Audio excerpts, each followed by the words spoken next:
샬롬, 말씀 읽어주는 김기훈 목사입니다. 오늘도 기대하는 마음과 사모하는 마음을 가지고 하나님의 말씀 함께 읽겠습니다. 누가복음 3장 1절부터 14절까지의 말씀입니다. 디베르 황제가 다스린 지 15년째 되는 해 곧 본디오 빌라도가 유다의 총독으로 있고 헤롯이 갈릴리를 다스리고 그 동생 빌립이 이두레와 드라고니스를 다스리고 루사니아가 아빌레네를 다스리고 안나스와 가야바가 대제사장으로 있을 때에 사가랴의 아들 요한이 광야에 있다가 하나님의 메시지를 받았다. 그는 요단강 주변 지역을 두루다니며 삶을 고쳐 죄 용서를 받는 세례를 선포했다. 그것은 예언자 이사야의 글에 기록된 대로였다. 광야에서 외치는 소리여 하나님 오심을 준비하여라. 길을 평탄하고 곧게 하여라. 패인 곳이 메워지고 솟은 곳이 평평해지며 우회로는 곧은 길이 되고 흙길은 포장될 것이다. 모든 사람이 거기서 하나님의 구원 행렬을 볼 것이다. 세례가 인기 있는 일이 되다 보니 사람들이 무리지어 세례를 받으러 나왔다. 요한은 그들에게 버럭 소리를 질렀다. 뱀의 자식들아, 이 강가에 슬그머니 내려와서 무엇을 하는 거냐? 너희의 뱀 가죽에 물을 좀 묻힌다고 하나님의 심판을 비껴갈 것 같으냐? 바꿔야 할 것은 너희 겉가죽이 아니라 너희 삶이다. 아브라함을 조상으로 내세우면 다 형통할 것이라고 생각하지 마라. 아브라함의 자손인 것과는 아무 상관도 없는 일이다. 흔해 빠진 것이 아브라함의 자손이다. 하나님께서 원하시면 돌들로도 아브라함의 자손을 만드실 수 있다. 중요한 것은 너희 삶이다. 너희 삶은 푸르게 꽃피고 있느냐? 말라 죽은 가지라면 땔감이 되고 말 것이다. 무리가 요한에게 물었다. 그러면 우리가 어떻게 해야 합니까? 요한이 말했다. 옷이 2벌 있거든 한 벌은 나누어 주어라. 음식도 똑같이 그렇게 하여라. 세금 징수원들도 세례를 받으러 와서 말했다. 선생님, 우리는 어떻게 해야 합니까? 요한이 그들에게 말했다. 더 이상 착취하지 마라. 법에 정한 만큼만 세금을 거두어라. 군인들도 그에게 물었다. 우리는 어떻게 해야 합니까? 요한이 그들에게 말했다. 억지로 빼앗거나 협박하지 마라. 너희가 받은 봉급으로 만족하여라. 이것은 하나님의 말씀입니다. 오늘 본문은요, 크게 두 부분으로 나눠서 생각해 볼 수 있습니다. 첫 번째 1절부터 6절, 회개의 세례를 전파하는 요한이에요. 이 부분은 3절 회개의 세례를 중심으로 1절과 2절에서는요, 요한이 선지자로 등장했을 때의 사회 정치적 상황, 즉 역사에 대해서 이야기를 하고 있고요. 4절부터 6절은요, 그의 사역이 예언의 성취라는 사실을 입증하면서 설명하고 있습니다. 먼저 우리가 여기서 생각할 것은 무엇이냐? 그 당시 정치적으로는 디베르 황제가 있었고 헤롯은 갈릴리의 분봉왕으로 다스리고 있었다라는 거예요. 또한 종교적으로는 안나스와 가야바가 대제사장으로 있었다는 거죠. 그들이 세상을 호령하는 것처럼 보였고 그들의 말이 법이고 상식이 되어지는 세상이었습니다. 그리고 그들로 인해서 세상과 역사가 쓰여진다라고 생각되어지는 그때였다라는 거예요. 하지만 하나님은 하나님의 말씀을 성전도 아니고 궁전도 아니고 변방의 광야에서 살고 있던 요한에게 맡기셨다라는 사실입니다. 이렇듯 하나님은요, 세상 권력자들이 아니라 겸손하게 주님의 말씀에 순종하는 자들을 통해서 일하십니다. 믿으십니까? 세상의 권력자들을 통해서 하나님의 나라를 확장시키는 것이 아니라 하나님의 말씀에 철저하게 순종하는 자들을 통해서 하나님의 일들을 이루어 나가신다라는 거예요. 따라서 우리가요, 높아지기 위해서 노력하면서 살아가기보다는 하나님의 말씀에 철저하게 순종하기 위해서 몸부림치면서 살아가는 우리 모두가 되었으면 좋겠습니다. 또한 우리가 세상의 높은 사람들, 권력자들의 말에 영향력을 받는 것이 아니라 신실하게 하나님의 말씀을 쫓아가는 자들의 그 목소리에 귀를 기울이고 그들이 하는 이야기에 영향을 받는 그런 복된 하루가 되길 주님의 이름으로 권면합니다. 이러한 요한은요, 회개의 세례를 전파합니다. 회개는요, 원어적으로 다시 생각함을 의미하고 있어요. 즉 회개는 구체적으로 하나님과 자신의 관계에서 자신의 마음과 생각이 바뀌는 것을 의미합니다.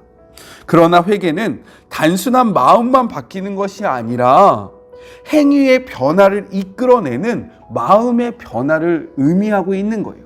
그래서 오늘 메시지 성경은요, 이 단락의 표제를 무엇이라고 이야기했냐면 삶을 고치는 세례라고 이야기하고 있는 거예요.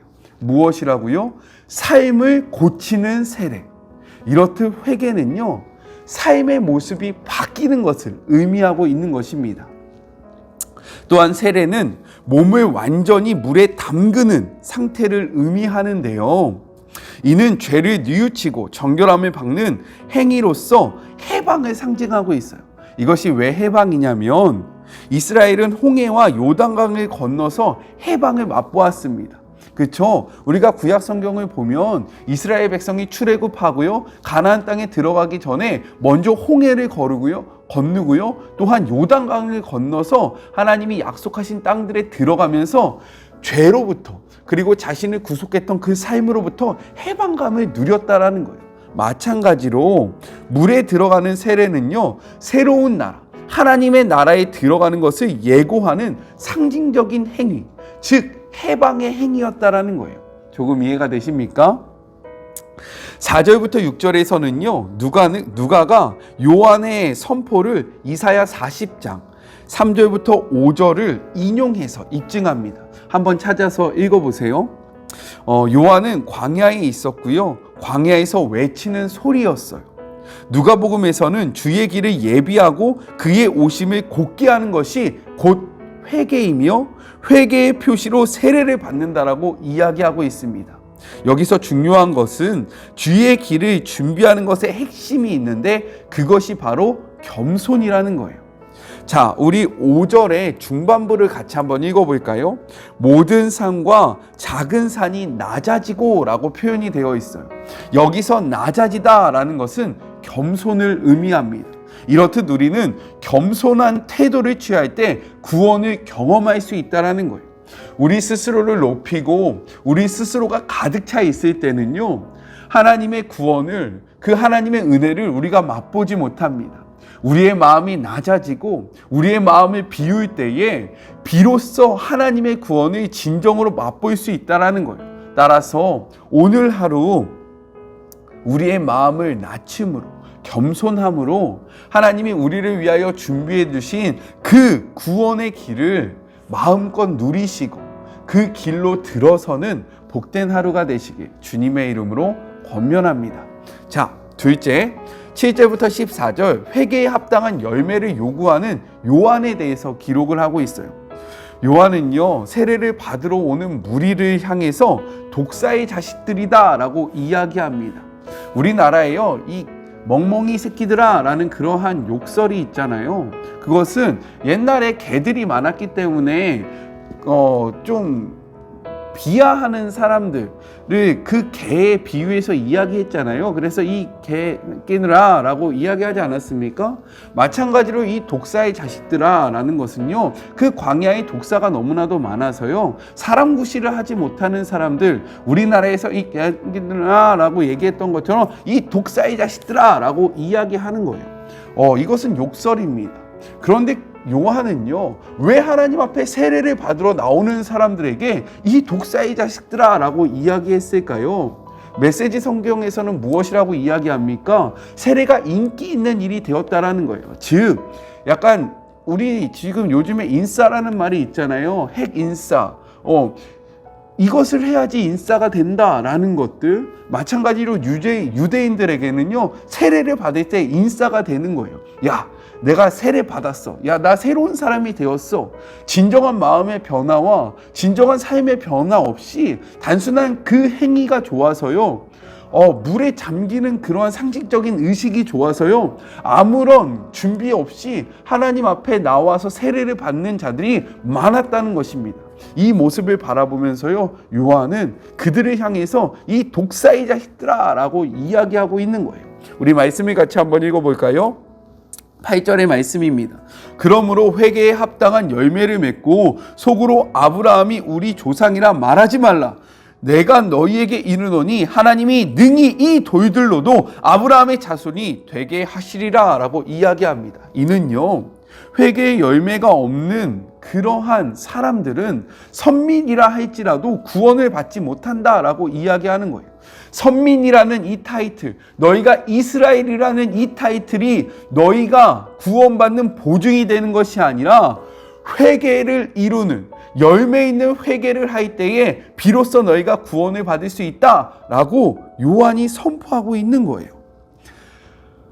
열매 없는 회개는요, 아무것도 아니라는 것을 힘있게 이야기하고 있는 것입니다. 10절부터 14절은요, 누가복음에만 있는 내용인데요, 이 회개에 합당한 열매가 무엇인지 구체적으로 설명을 하고 있습니다. 먼저는 음식과 의복을 가난한 자들과 나누라고 이야기하는 거예요. 또한 세리들에게는 무엇이라고 이야기합니까? 너 당장 그 일 때려쳐 라고 이야기하는 것이 아니라 정해진 세금 외에는 더 이상 걷지 말라고 이야기하는 거죠. 또 군인들이 와서 물어볼 때요, 너희들의 무력을 함부로 사용하지 말라고 이야기하고 있는 겁니다. 이것이 회개의 열매라는 거예요. 왜 그럴까요? 성경은요, 계속해서 이야기하는 거예요. 너가 하나님을 사랑하냐? 그렇다면 그 사랑으로 이웃을 사랑해야 한다. 하나님 사랑과 이웃 사랑이 성경의 전부라고 이야기합니다. 하나님을 사랑하게 되면요, 이 사랑으로 이웃을 사랑할 수밖에 없는 거죠. 그런데 우리가 하나님을 사랑한다라고 이야기하면서 이웃을 사랑하지 않고 이웃의 필요를 채우지 않으면요, 이것은 반대로 우리가 하나님을 사랑하지 않는다는 것을 증명하게 되는 것이에요. 즉, 하나님을 사랑한다는 것 자체가 거짓말이라는 것을 우리의 삶으로 드러내게 되는 겁니다. 그리고요, 우리가 여기서 생각해야 할 것이 있는데 무엇이냐면, 요한은 너희들의 직업을 바꾸라고 이야기하는 것이 아니에요. 야, 너희 세례들, 야, 세리, 야, 이것은 너희 더러운 거야. 이 직업 당장 때려쳐 라고 이야기하는 것이 아니라, 야, 군인들, 야, 너 지금 이 군인으로 인해서 많은 사람들이 얼마나 어려워. 군인 때려쳐 라고 이야기하는 것이 아니라, 세리로서 합당한 삶을 살아가고 군인으로서 합당한 삶을 살아가라고 이야기하는 거예요.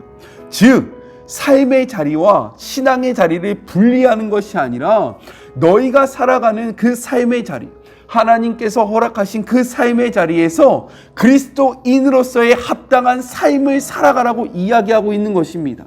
하나님은요, 우리에게 야, 넌 이건 아니야, 이건 아니야 라고 이야기하는 것이 아니라요, 네가 어느 곳에 있든지 무엇을 하든지 네가 있는 곳에서 나의 뜻을 이루라 라고 이야기하고 있다는 거예요. 따라서 예수님을 믿는 모든 자들이 목사가 될 필요가 없는 겁니다. 아셨죠? 목사 너무 많이 하지 마세요. 뭐 믿음 좀 있다고 다 목사 되지 마세요. 여러분이 있는 그 자리를 목회지라고 생각하고 그 자리에서 내가 하나님을 바르게 섬기게 되면요, 하나님이 그곳에서 여러분을 사용하시는 것입니다. 이해가 되십니까? 자, 이렇듯 회개는요, 입술로만 하는 것이 아니라 삶이 변화되는 거예요. 내가 하나님 앞에 회개했습니다, 내가 하나님 죄를 범했습니다, 입으로만 이야기하는 것이 아니라 나의 필요를 가난한 자들에게 나눠주고 내가 있는 삶의 자리에서 정직하게 행하면서 살아가는 것이 바로 회개의 참된 열매라고 이야기하고 있는 거예요. 우리는 회개 기도를 너무나도 자주 합니다. 하나님 앞에 기도할 때요, 빼놓지 않고 하는 게 회개 기도예요. 하지만 삶의 자리로 돌아가면요, 예전과 똑같은 삶을 그대로 살아간다라는 거죠. 이러한 삶의 모습을 바라보면서 성경은 이렇게 우리에게 경고하고 있습니다. 9절 말씀이에요. 이미 도끼가 나무 뿌리에 놓였으니 좋은 열매를 맺지 아니하는 나무마다 찍혀 불에 던지리라 라고 이야기하고 있습니다. 이를 메시지 성경은요, 이렇게 표현합니다. 중요한 것은 너희 삶이다. 중요한 것은요, 우리의 삶이라고 이야기해요. 그리고요, 너희 삶은 푸르게 꽃피고 있느냐라고 물어보고 있는 거예요. 야, 그 회개에 합당한 삶을 살아가서 너희의 삶이 꽃처럼 꽃 피우고 있느냐? 그리고 이야기하죠. 말라 죽은 가지라며 땔감이 되고 말 것이다. 야, 너희가 바르게 살지 못한다면, 회개에 합당한 열매를 맺지 못한다면 너희에게는 심판이 있을 것이다 라고 우리에게 경고하고 있다는 거예요. 단순히 입술로만, 그리고 내가 오래 해왔던 그 신앙생활의 연수로 내가 당연히 구원받을 것이다 라고 생각하는 것이 아니라요, 회개에 합당한 세례를 받는, 이것이 무엇입니까? 삶을 고치는 그러한 일들이 우리의 삶 속에 가득한 올 한 해, 오늘 하루가 되었으면 좋겠습니다. 우리 같이 기도할까요?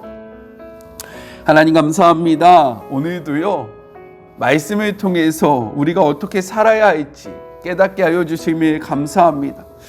성경은요, 우리의 삶의 자리를 바꾸라고 이야기하는 것이 아니라 우리의 삶의 자리를 신앙의 자리로 만들라고 이야기하고 있습니다. 삶과 신앙을 분리하는 것이 아니라 삶과 신앙을 일치시키라고 이야기하고 있습니다. 하나님, 오늘 하루 살아갈 때 우리가 살아가는 그 삶의 자리를 신앙의 자리로 만들게 하여 주시고, 우리가 걸어가고 있는, 우리가 거하는 모든 곳을 하나님의 나라로 만드는 주의 모든 자녀들이 되게 하여 주시옵소서. 그러기 위하여 필요한 것은 겸손한 마음입니다.